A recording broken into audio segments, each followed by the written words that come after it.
Joining me now from Houston, Texas is NBC's Ryan Chandler, and NBC's chief data analyst Steve Kornacki is at the big board for us. So first, Ryan, to the Lone Star State, set the table for us here. We mentioned that we're watching these big Senate races. President Trump declined to endorse any of the Republican candidates on Friday.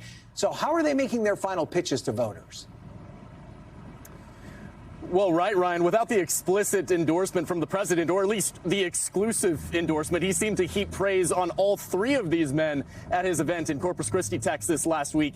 But the pitch from all candidates is still their proximity to the president. They want to impress upon voters that they are a friend of Donald Trump, and they have helped get his agenda across the finish line every chance they can.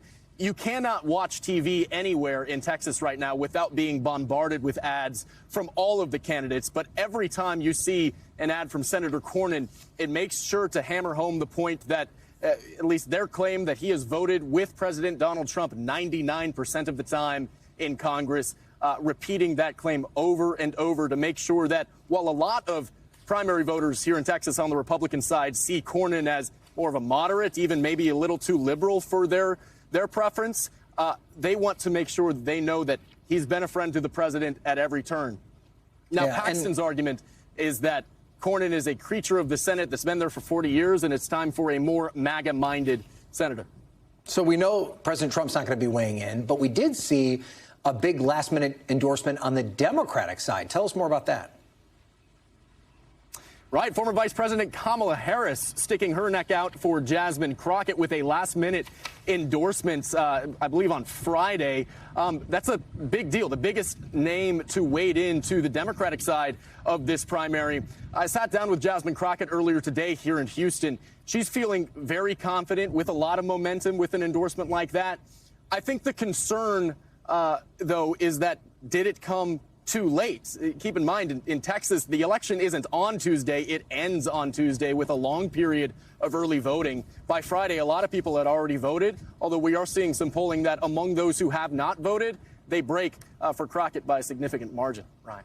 And you've talked to some voters. What do they seem to be focused on as they head to the polls? Well, you know, voters here in Texas, like across the country, are by and large focused on two things. It's the economy and it's immigration.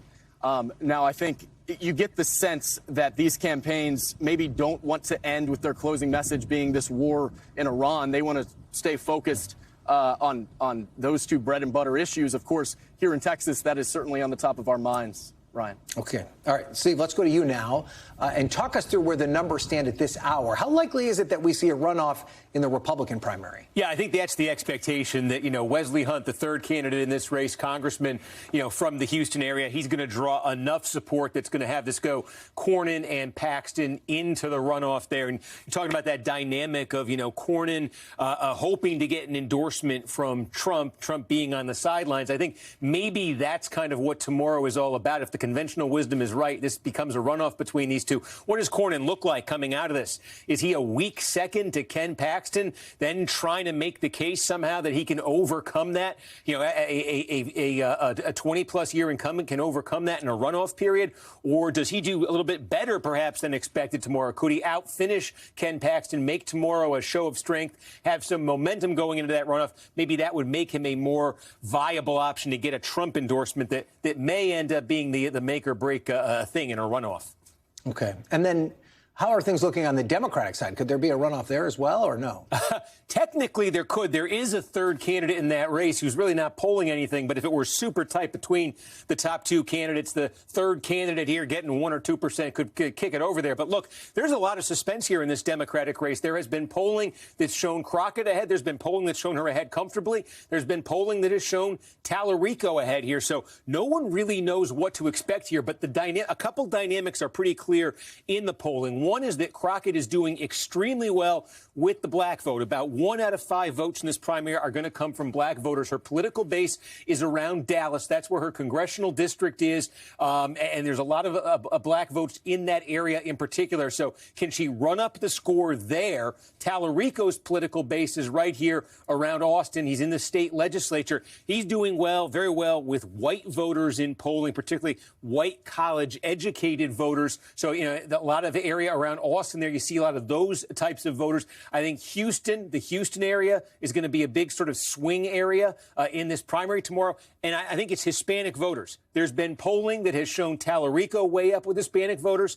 There has been polling that's shown Crockett ahead with Hispanic voters. That's, I think, the big wild card here. How is the Hispanic vote going to break? Take a look at El Paso, a good chunk of votes out there. Take a look all in South Texas along the border, up into the coastal bend here. I think how the Hispanic vote breaks may end up being what determines this primary tomorrow. And you can watch Steve on YouTube all night tomorrow night as he breaks down these results. We're looking forward to that. Ryan Chandler, thank you as well. You'll be a part of our coverage tomorrow night.